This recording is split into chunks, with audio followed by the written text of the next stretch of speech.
자식들은 부모의 사랑을 모릅니다. 부모의 사랑은 가르쳐서 알 수가 없습니다. 자식을 낳고 키우면서 조금 알 수 있는 것이 부모의 마음입니다.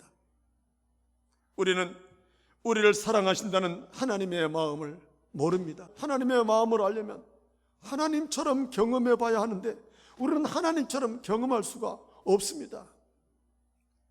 우리의 죄와 허물을 위하여 사람의 몸으로 오신 그 사랑을 어떻게 흉내낼 수가 있겠습니까? 죽어가는 개미를 살리기 위하여 내가 개미가 될 수 없는 것처럼 우리는 우리 위하여 사람의 몸으로 오신 예수 그리스도를 흉내낼 수가 없습니다. 그러므로 우리를 사랑하신다는 그 하나님의 사랑을 우리는 다 알 수가 없습니다. 오늘 말씀에서 우리를 사랑하시기 위하여 끝까지 추적하시듯이 따라온 하나님의 은혜가 어떤 은혜인지를 저와 여러분이 깨닫기를 축복합니다. 이 은혜는 오늘 본문 6절 말씀에서 말하듯이 내 평생의 선하심과 인자하심이 반드시 나를 따르라는 말씀처럼 우리를 포기하지 않고 끝까지 따라오시는 하나님의 사랑입니다. 끝까지 추적하시듯 따라오시는 은혜예요.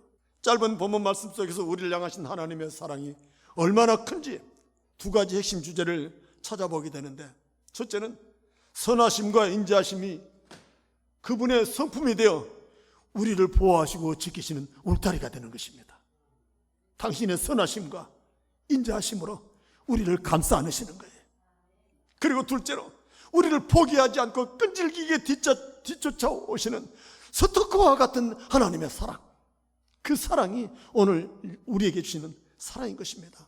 그러니까 어떤 일이 있어도 나의 선함으로 너를 지킬 거야, 너를 나의 인자함으로 보호할 거야 라는 이런 약속입니다. 프레시스 톰슨이라고 하는 분이 천국의 사냥개라고 하는 시를 통하여 도망치는 자신과 쫓아오시는 하나님의 은혜를 이렇게 고백을 합니다.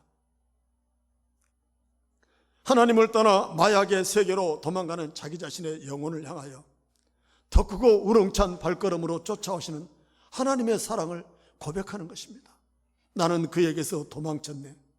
밤에도 그리고 낮에도 나는 그에게서 도망쳤네. 수많은 세월 동안을 나는 그에게서 도망쳤네. 내 마음속 미궁 같은 미로의 길로 나를 추적해오는 그 힘찬 발소리를 느낀다. 서두르지 않고 흐트러지지 않는 걸음걸이가 나를 향하여 오고 있다. 장엄한 긴박감으로 나를 추적해오는 그 힘찬 발소리를 느낀다. 두려워서 숨고 싫어서 피하고 도망쳐도 자신을 향한 끈질긴 사랑이 추적하고 있다는 거예요. 절망과 좌절 속에서 어디로 가야 할지 어떻게 해야 할지 알 수 없는 그런 자신의 삶 속에 개입하시고 끝까지 추적하시는 하나님의 은혜를 고백하는 그 시가 바로 이 프랜시스 톰슨의 천국의 사냥개라는 시예요. 자신이 마약을 하면서 그 어두운 구덩이 속으로 점점 빨려 들어가는 그런 인생이 하나님이 개입하셔서 그 깊은 웅덩이까지도 찾아오시는 하나님을 고백하고 있다는 거예요. 이게 바로 우리에게 베푸신 선한 목자 되신 끝까지 따라오시는 하나님의 은혜인 줄 믿습니다. 여러분, 죄 지은 자는 본능적으로 숨습니다. 감추려고 하는 거예요.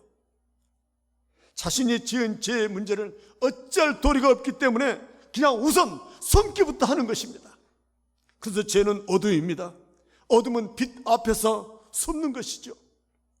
어둠이 빛 앞에 설 용기조차도 자신감도 없기 때문에 우선 숨는 것입니다. 그런데 그 어둠 가운데 숨을지라도 전능하신 하나님은 찾아오신다는 거예요.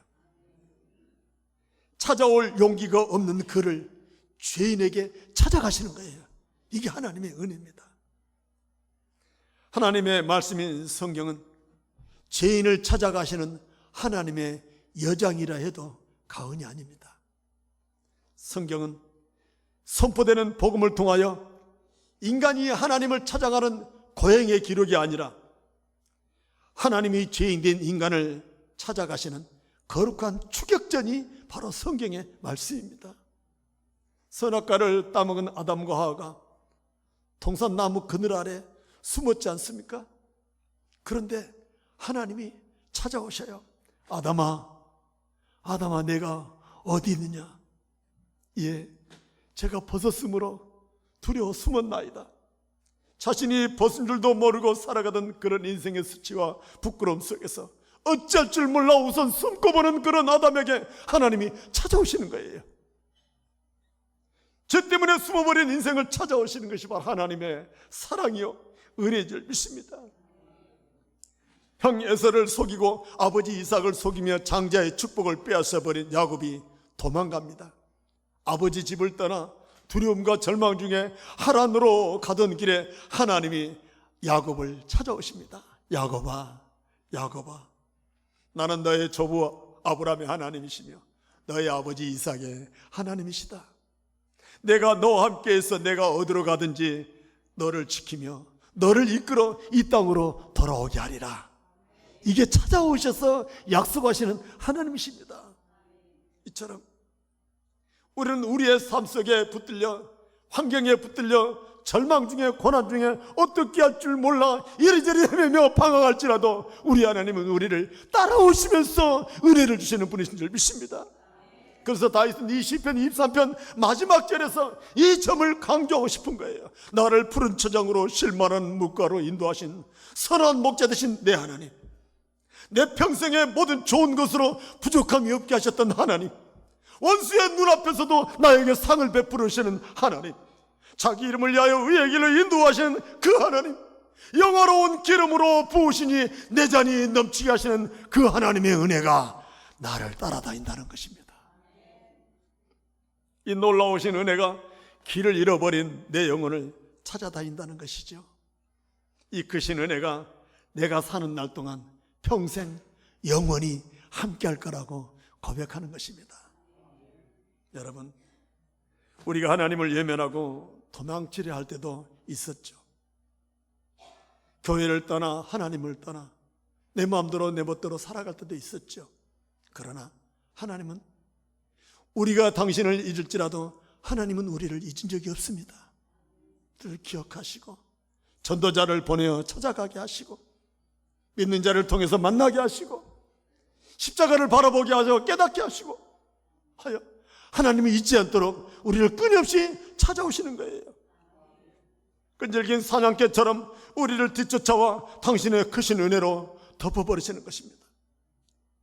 우리가 은혜를 따라 졸졸졸졸 가는 것이 아니라 하나님이 은혜를 주시려고 우리를 졸졸졸졸 따라오신다는 거예요. 이게 하나님의 은혜예요. 그래서 하나님의 은혜가 감당할 수 없을 만큼 우리를 따라오시는 것입니다. 거절해도 외면해도 소리쳐도 마침내 하나님의 사랑 앞에 굴복할 수밖에 없는 것입니다. 종교개혁자 존 칼빈은 이렇게 따라오시는 하나님의 은혜를 불가항력적인 은혜라 이렇게 고백합니다. 거절할 수 없는 은혜라는 거예요.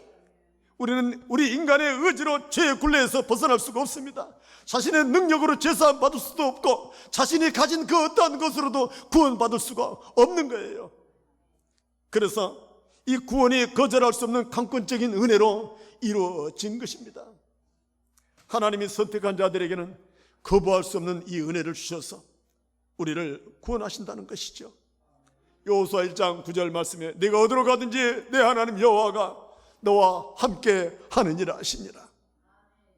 여호수아는 모세의 뒤를 이어 가나안 땅을 정복케 하는 전쟁을 눈앞에 두고 있었습니다. 여호수아는 갈렙처럼 전쟁을 잘하는 사람이 아닙니다. 용사도 아니에요. 그저 성막이나 지키며 기도하는 사람이었어요. 그런데 이제 이 백성들을 이끌고 가나안 땅 정복 전쟁을 시작해야 되는 여호수아는 겁이 났습니다. 두려웠어요. 그런 여호수아의 마음을 아시고 하나님께서 찾아오셔서 내가 내게 명령한 것이 아니냐, 네가 어디로 가든지 너와 함께하리라, 강하고 담대하라라고 말씀하시는 거예요. 이게 하나님이 우리에게 베푸신 은혜인 줄 믿습니다. 어디로 가든지 따라가며 네가 어떤 형편이 있든지 내가 그곳에 있겠다 하십니다. 네가 무슨 일이 있든지 네 앞서서 내가 따라가리라라고 말씀하십니다. 여러분, 구약 성경 엘리사 선지자 시대에 아람 군대가 북이스라엘을 호신탐탐 노리고 있었습니다. 그러나 아람 군대가 전쟁을 계획하기만 하면 엘리사 선지자가 어떻게 알았는지 미리 방책을 세우는 바람에 공격을 할 수가 없었습니다. 그래야 아람 군대는 아람 왕의 지휘 아래 엘리사 한 사람만 잡으면 되겠구나라고 군대를 이끌고 엘리사가 살고 있는 도단성을 포위해버리고 말았습니다. 아침에 일어나 보니 아람의 큰 군대가 도단성을 뺑둘러 포위하고 있는지라 엘리사의 종이 놀라서 겁을 집어먹고 선자를 쳤습니다. 선지자님, 선자님, 어쩌면 좋겠습니까? 이제 우리는 죽었습니다 하면서 두려워 어쩔 줄 몰라 할 때에 엘리사 선자가 기도합니다. 여호와여, 원컨대 저의 눈을 열어보게 하옵소서. 기도했더니 하늘의 불말과 불병거가 엘리사가 살고 있는 집을 뺑 둘러 싸고 있더라는 거예요.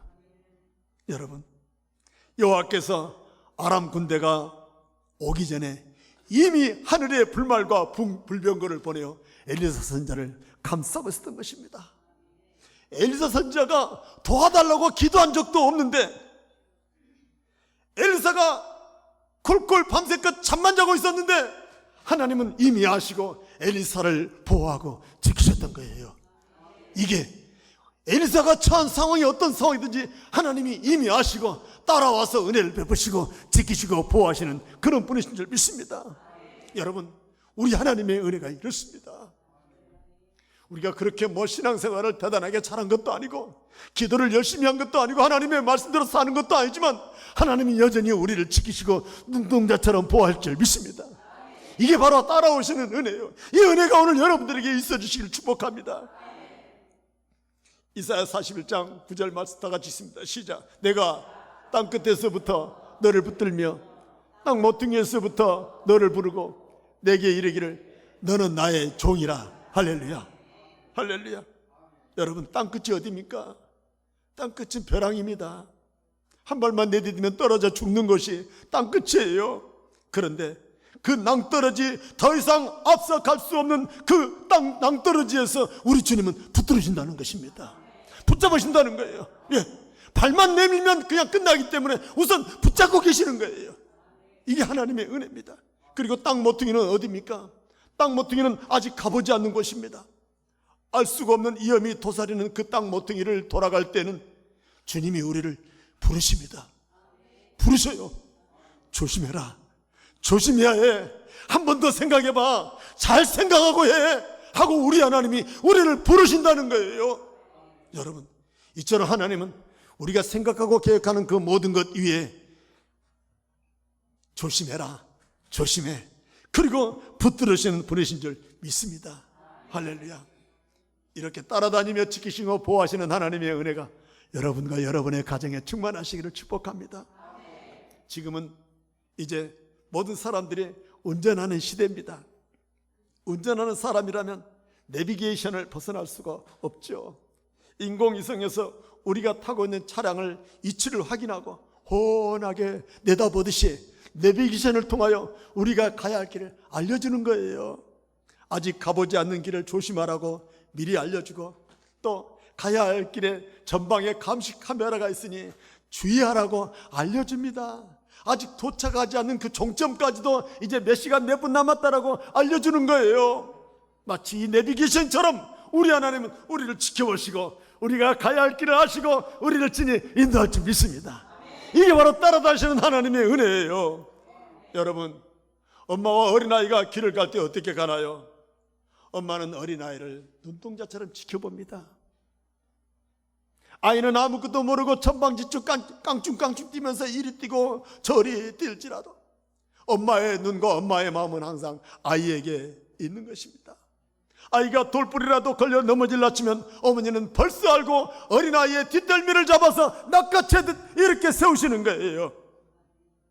아이가 어떤 상황에 놓였든지 엄마는 늘 준비하고 있는 것처럼 우리 하나님은 우리를 위하여 당신의 눈과 귀를 집중하여 우리를 지키시고 돌볼 줄 믿습니다. 세상에는 하나님을 믿다가 낙심하여 떠난 사람들이 많습니다. 하나님은 그분들을 다 아십니다. 무슨 이유 때문인지 그럴 수밖에 없는 것을 아십니다. 우리가 바빠서 우리의 일에 힘들고 지쳐서 힘에 겨워서 하나님을 떠날지라도 하나님은 우리를 붙잡은 손을 놓치지 않을 줄 믿습니다. 우리가 하나님을 잊어버릴지라도 한 번도 우리 하나님은 우리를 잊어버린 적이 없습니다. 그래서 우리가 하나님을 찾는 것이 아니라 주님은 길 잃은 양을 찾듯 우리를 찾아올 줄 믿습니다. 그래서 우리가 하나님을 붙드는 손보다 우리를 찾으시는 하나님의 발걸음이 더 빠르고 확실할 줄 믿습니다. 그 사랑에 굴복하여 주님 품 안에서 머무는 영혼의 안식처를 누리는 여러분들 되시기를 축복합니다. 이처럼 우리를 추적하시는 하나님의 은혜가 어떻게 우리 가운데 우리를 보호하신지 오늘 본문 다시 한번 다 같이 읽습니다. 시작. 내 평생의 선하심과 인자하심이 반드시 나를 따르니. 아멘. 그렇습니다. 반드시 나를 따르니. 하나님은 우리가 가난해도 못생겨도 볼품없어도 친절하시고 인자하시고 자비로우심으로 우리를 대한다는 거예요. 그러니까 하나님의 인자하심과 선하심으로 우리의 삶을 당신의 품 안에 안듯 우리를 지키시고 보호할 줄 믿습니다. 문제 많은 인생의 그 모든 문제를 선한 눈으로 바라보시는 것입니다. 그럴 수밖에 없을 거라는 궁일의 눈빛으로 바라보시는 것이죠. 우리 하나님은 우리가 어떤 잘못을 해도 어떤 실수를 해도 선한 마음으로 지켜볼 줄 믿습니다. 시편 30편 7절에 다윗은 이렇게 고백합니다. 내가 주의 인자하심을 기뻐하며 즐거워할 것은 주께서 나의 고난을 보시고 환난 중에 있는 내 영혼을 아셨으며. 할렐루야. 내가 어떤 형편에 처했든지 우리 하나님은 아신다는 거예요. 그러면서 당신의 인자하심으로 우리를 기뻐하신다는 것이지요. 여러분, 주께서 나의 고난을 살펴보시고 환난 중에 있는 내 영혼을 아시기 때문에 우리가 어떤 환난과 어떤 고난과 어떤 절망 가운데 있을지라도 주님은 그 절망의 자리로 내려올 줄 믿습니다. 이 시편 30편은 다윗의 고백입니다. 자신이 어떤 삶의 환경에 처했든지 하나님은 이미 다 아시고 그 길을 준비하셨다는 것이죠. 다윗이 가장 믿음직스러웠던 아들 압살롬에게 배반을 당하여 도망가는 처지가 되었을 때에 배반의 아픈 상처를 가지고 신발도 신지 못한 채 목숨을 구걸하게 하여 도망가는 그런 다윗을 향하여 저주하는 사람이 있었습니다. 베냐민 사람 시므이라고 하는 사람이 다윗을 저주합니다. 돌을 던지며 흙먼지를 날리며 저주합니다. 직역을 하자치면 깡패 같은 자식아, 너는 너의 죄값으로 도망가는구나 하면서 다윗에게 저주를 퍼붓는 거예요. 그러자 뒤따르던 다윗의 장수들이 명령만 하라는 것입니다. 명령만 하시면 쫓아가서 당장 저자의 목을 쳐버리겠다는 거예요. 그런데 다윗이 아주 의미심장한 말을 합니다. 여호와께서 명하신 것이니 그대로 저주하게 버려두라. 오늘 그 저주 때문에 여호와께서 선으로 나를 갚아주시리라. 여러분, 굉장히 의미심장한 말씀입니다. 왕으로서 한낱 어리석은 인생으로부터 저주를 받는 그런 가운데 있을 때 어찌 분노가 끓어오지 않을 수가 있겠습니까? 가뜩이나 도망가는 그 가련한 처지 속에 있는 자기 자신을 향하여 저주하는 그 시므에 대한 원망과 분노는 이루 말할 수 없을 텐데 그를 내버려두라.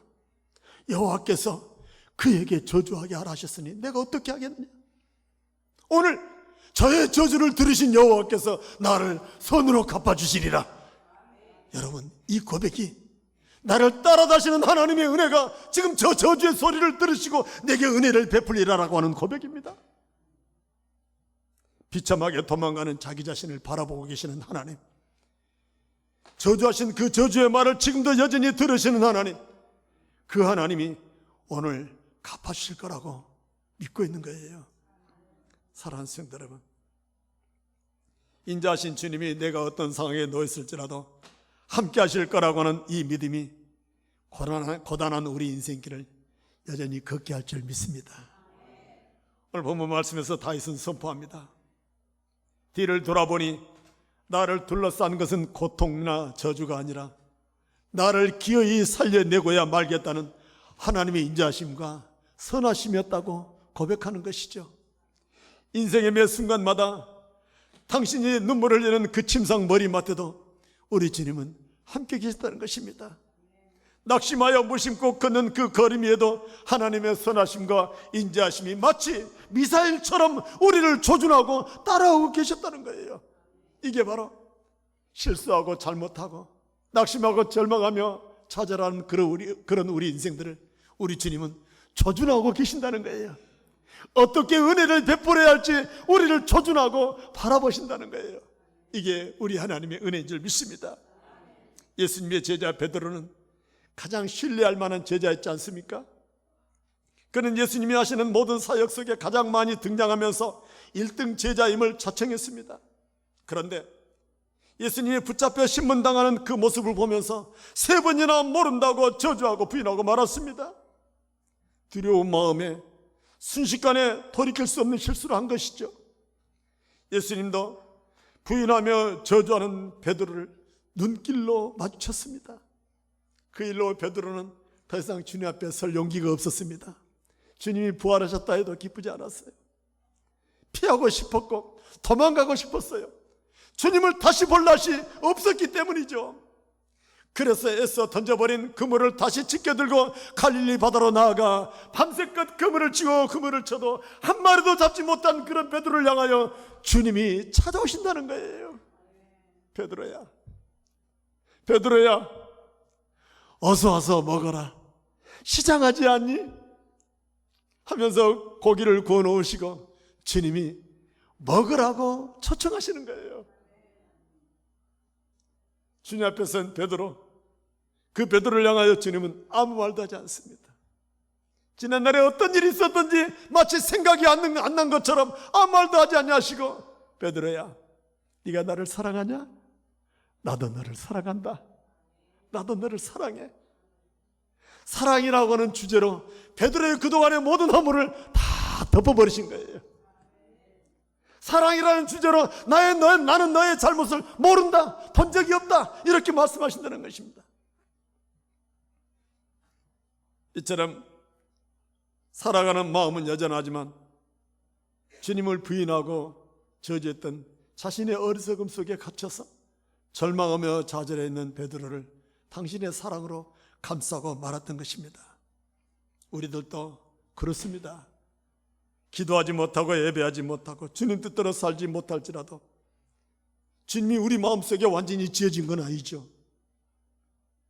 삶에 쫓기다 보면 그럴 수밖에 없었습니다.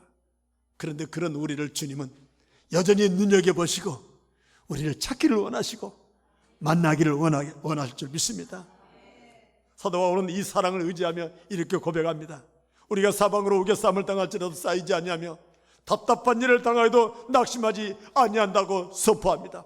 세상이 온통 우리를 사방으로 우겨쌀지라도 우리는 쌓이지 아니할 거라는 거예요. 답답한 일을 당하여도 낙심하지 않게 될 거라는 거예요. 박해를 받아도 버림받지 않을 거라는 거예요. 이게 하나님의 은혜인데 이 은혜가 무슨 은혜인가? 어찌하여 우리에게 이런 은혜를 주는가? 누가 우리를 그리스도의 사랑에서 끊으리요? 환난이나 공고나 박해나 기근이나 적신이나 위험이나 칼이라 그 어떤 것으로라도 우리를 향한 당신의 사랑에서 우리를 끊을 수 없다는 거예요.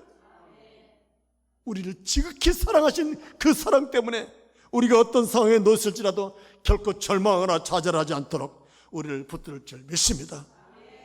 사랑하는 여러분, 여러분의 삶의 환경과 형편 속에서 지금 여러분들이 주저앉고 계십니까? 낙심이 있습니까? 하나님의 말씀이 선포되어져도 마음의 문을 열고 받아들이지 못하십니까? 무엇 때문이십니까? 감정 때문에 세상 속에 지쳐서 어떤 문제였던지 간에 주님은 여러분의 마음을 지금도 두드리고 계십니다. 사람 보고 낙심하고 사람 때문에 실망하지 말고 주님 바라보고 일어설 수 있기를 원합니다. 주님 의지하며 다시 한번 용기를 낼 수 있기를 원합니다. 주님이 부르시는 그 부르심의 음성에 순종하며 두 손 내밀고 주님 앞에 나올 수 있기를 축복합니다. 여러분이 멈춰선 그 자리가 바로 주님이 필사적으로 따라온 그 자리일 줄 믿습니다. 선하심과 인자하심이 당신을 완전히 덮치고 사로잡는 은혜의 자리가 되도록 우리를 붙들을 줄 믿습니다. 세계적인 설교가 찰슨 스펄전 목사님은 하나님의 선하심과 인자하심을 가리켜 자신의 등 뒤를 지키는 위대한 수호천사라고 고백을 했습니다. 수호천사, 그분이 바로 하나님이시라는 거예요. 그분은 부인과 함께 여러 가지 질병으로 고생을 했습니다. 늘 병석에 누워있는 아내를 간호하던 스펄전 목사님은 사람들의 기대와는 다르게 아내보다 먼저 50대 초반에 하나님 나라로 가고 말았습니다. 병든 아내를 놓고 가야 하는 목사님의 마음은 착잡했지만 사랑하는 아내의 손을 잡고 세상을 떠나가면서 마지막 이런 말을 합니다. 여보, 나는 좋으신 하나님과 함께 그토록 행복한 세월을 보냈다오 라고 고백하면서 눈을 감았다고 합니다. 여러분, 좋으신 하나님, 사랑의 하나님, 그 하나님이 남의 하나님만 되지 않길 원합니다. 다른 사람의 하나님이 된다면 내게 무슨 유익이 있겠어요? 다른 사람이 다 뭐라 할지라도 그분만큼은 나의 하나님 되심을 고백하면서 그 은혜 안에서 주신 은혜를 사모하면서 주님의 은혜를 누릴 수 있기를 축복합니다. 사랑하는 성도 여러분, 우리의 삶의 어떤 상황에 놓였을지라도 주님은 우리를 여전히 붙들 줄 믿습니다. 시편 23편은 지구상에서 가장 아름다운 시입니다. 시편 23편은 생에 가장 편안하고 가장 안락함을 주는 시입니다. 시편 23편은 가장 강렬하고 가장 치열한 삶 속에서 승리의 나팔을 울려 퍼지게 하는 시입니다. 어떤 원수의 공격에서도 두렵지 않게 하시는 시입니다. 절망과 좌절의 연속 속에서도 다시금 일어나게 하는 시가 시편 23편입니다. 저는 6월 한 달을 비롯해서 지금까지 시편 23편으로 설교했고 말씀을 전했습니다. 우리가 이제 이 시편 23편의 주인공이 되길 원합니다.